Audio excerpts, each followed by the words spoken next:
Commence primary ignition. Hey there friends, fans, and collectors. Welcome to another episode of Binary Sunset Review. Today we are taking a look at the much anticipated IG-11 Vintage Collection figure. Let's get going. Sadly, I must ask for your fob. I've already issued the writ of seizure. The bounty is mine. Before I begin, I want to remind everyone to hit the subscribe button below. That way you'll stay on the forefront of the best Star Wars news and reviews as soon as I make them. Now, IG-11 came in the Vintage Collection wave of 4 figures. Now that includes Lando Calrissian, IG-11, and Tebow. This also includes Emperor Palpatine, which not only doesn't fit on my little display here, but I got the HasCon exclusive with the throne room there. It's the same figure, but with a different backdrop. But in the numeration, it goes Emperor Palpatine 200, VC 205 here with Lando, 206 with IG-11, and 207 with Tebow. It's great as a Vintage Collection collector to see the numeration go beyond 200. It's a really, really nice number. It really reminds me how long we've been doing this, and I hope that we're going to be seeing more figures in the future. This is a particularly great wave, and it also just has a great variation of so many of the great Star Wars stories throughout the galaxy. You know, we have Empire Strikes Back, Return of the Jedi, and The Mandalorian here. A wonderful, wonderful mix of figures in this wave. Here we have the packaging for the IG-11 figure. Now we have the beautiful front image in high definition from his debut in the first season, stomping up on those. Take two. Here in the front, we have the image of him from the first season, just stomping in on those Nikto guards and just blasting away. A really, really great introduction to the character. This is under the Mandalorian. Obviously, he's from the Mandalorian, the show. They use the nice yellow shading. It really, really does accent some of these other mute colors on the image itself and on the droid himself. We have the Kenner logo on the bottom, the Mandalorian logo in between, the Star Wars silver piping. It just really is a beautiful, beautiful front cover and a really, really nice homage to this wonderful character. Here in the back, we see the other characters in the last 2 Vintage Collection waves. We also have the VC number up there in the upper right. This is VC 206. We have the Vintage Collection logo around the piping surrounding the other figures in the waves.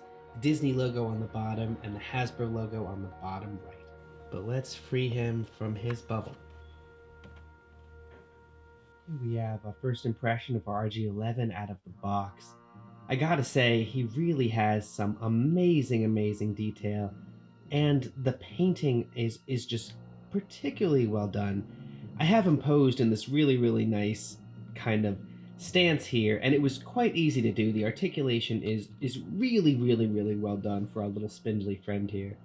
Here we have the accessories that come with our IG-11. Now, unfortunately, he does not come with our little friend right here, but it's nice just to see him with the scale of the other weapons and everything. Oh. Take 2. Here we have the accessories that come with our Vintage Collection IG-11. Now, unfortunately, Grogu does not come with him, but he's just posted up here to observe the shot. IG-11 comes with his E11 blaster rifle, the Imperial blaster rifle. I will note that mine came with some extra little bits of plastic scrap on it. So stuff that usually is shaved off in the mold, but mine came a little bit scrappy. I haven't seen this in a while in the Vintage Collection, so it's a bit of a surprise, but important to note. He also comes with his DH-17, no, it's an E-17D sniper rifle. That's the Imperial sniper rifle that we see all over the place. It's got a nice little painted design to it. We get this often with the Vintage Collection rifles, but it's nice to see every once in a while. I wish it was all the time, but it's got this kind of brushed metal design paint job to make it look more heavy and more metal. Really nice classic Imperial weapons, and as we know from the screen, he does wield them quite well. Alright, we're going to talk some articulation for the IG unit. Now, he is brilliantly articulated. He has advancements that even the Black Series figure of him did not have. Mainly being the extra more bendable ankle and knee joints, and his eyes. So he has this brilliant set of eyes. I'm going to try and do a zoom in here. But he has these amazing sets of eyes, and they all fully rotate around separately and differently. It's a really nice touch that was so memorable on screen, and it's really impressive that they were able to translate it to the Vintage Collection, especially when they were unable to translate this kind of detail to the Black Series. Again, just showing how this shines forward even better than the Black Series does at every step, the Vintage Collection. But I digress. Moving on down, we're going to go down from the head down. He's got these beautiful T-joints.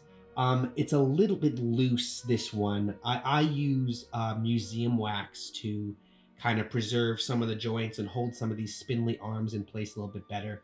I will say his left arm is pretty stiff, but his right arm, it's a little bit loose, but still fabulous articulation because he also has elbow joints in there. Ooh, I don't want to hurt you, buddy. You're a little stiff. He does have elbow joints in there, and his little clamps do spin around. He can wield both weapon in either hand. They do have the same kind of little alignment in the clamps that holds on to the rifle and the trigger. And moving on down, he has a spindle little hip. He actually has some pretty impressive Shakira hips himself. They can go fully around, just like in the movie. He can be, just like in the show, he can be swinging his arms around, nailing targets 360 degrees. And moving on down further, he has hip joints that do actually spread remarkably pretty wide for a droid. He has spinning thigh joints as well right here. He has knee joints, and he's got little feet joints on his clamps. So really, he's got some pretty impressive ballerina potential leg work that he can do. Very impressive for a droid. Incredibly impressive even for a 375 scale droid. But very well done with this IG unit. And this is one of the main reasons why I would definitely recommend buying, one or more or two of these guys, because they really do army build quite a nice little droid IG unit there. The painting and detailing for this figure really is pretty outstanding. Now, I would expect nothing less from the Vintage Collection, but this really is a beautiful homage to a fabulous character from The Mandalorian. IG-11 has been greatly missed from the Mandalorian crew in the Vintage Collection, and he really does fit so well into so many of these scenes that we've been creating. It's so nice to finally welcome him to the crew and to our collections. Here's a pair that is just been waiting to unite in the Vintage Collection in 375 scale, and man, do they look great together. Let's talk some pros and cons for this figure. Now, the IG-11 figure has been long awaited for fans of The Mandalorian. It's been over a year since we saw his season debut and an unfortunate demise in the end of the season. And we're getting our Razorcrests, hopefully crossing fingers, at some point soon. They should already be in our arms, but once we do want everyone that was seen with the Razorcrest to be able to interact with it, and he certainly was on it, and incredibly memorable being so. Other pros, in terms of just the articulation for this figure and the amount of spindly little parts that really are hard to balance, he is a brilliantly well-designed and well-articulated figure. It's not every day that we get, a really decent droid that's able to stand on his own. But IG-11 here not only is able to stand on his own, he's really able to do some really cool, unique poses. And, it's great. I expect that kind of articulation out of the Vintage Collection, and it's wonderful to add an IG unit to the Vintage Collection. This easily could be a figure that, you'd buy multiple loves, because it'd be fabulous to have an IG army. And these really are great-looking figures. The articulation's perfect. And the weapons really do fit wonderfully in his little claws and his clamps. Cons, I think one of the only cons I would have for this figure would be the fact that it took so long to get him to our collection. Now, it would have been amazing if, as they debuted these figures on The Mandalorian in the season, if we were able to get corresponding figures to that season and to that year. I would certainly recommend this figure. It's a great addition to anybody's collection, and it's wonderful to have some Vintage Collection detail added to any of our droids. and to expand the depths of droids we have for the Star Wars galaxy. That'll about do it for this episode of Binary Sunset Review. Thanks so much for watching. As always, I've been Mike. Your likes and your views are always greatly appreciated. Enjoy the day out there. I hope you're spending some time on yourself, enjoying the season, the beautiful fall and winter weather. Stay safe, stay sane, and remember, the Force will be with you, always. I'm just a simple man trying to make my way in the universe.